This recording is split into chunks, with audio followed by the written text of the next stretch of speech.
শ্ৰদ্ধাৰ ফণীন্দ্ৰ কুমাৰ দেৱ চৌধুৰীৰ কবিতা flood in Assam.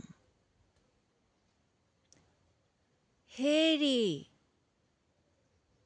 প্ৰথমতে ধৰিব পৰা নাছিলোঁ কোনে ক'ৰ পৰা মাতিছে। ভগ্নস্তূপ আৰু পলস, পচি যোৱা মঙহৰ গোন্ধ। নাকত 3খন মাস্ক পিন্ধি আগুৱাই গ'লোঁ। ক'তো কোনো নাই। দূৰ দূৰণিলৈ জুই নজ্বলা মৰিশালি। হেৰি থমকি ৰ'লোঁ। পলসৰ তলৰ পৰা কাৰ জানো মাত শুনি। সমস্বৰে কোনোবাই চিঞৰিছে, আমি মৰিলোঁ নে মাৰিলে আমাক?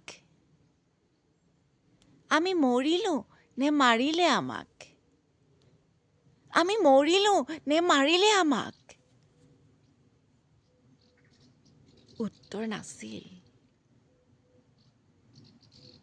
মুক হৈ উভতি আহিবলৈ লওঁতে পলসৰ তলৰ পৰা উঠি আহিল অশৰীৰী অনুৰোধ এটা।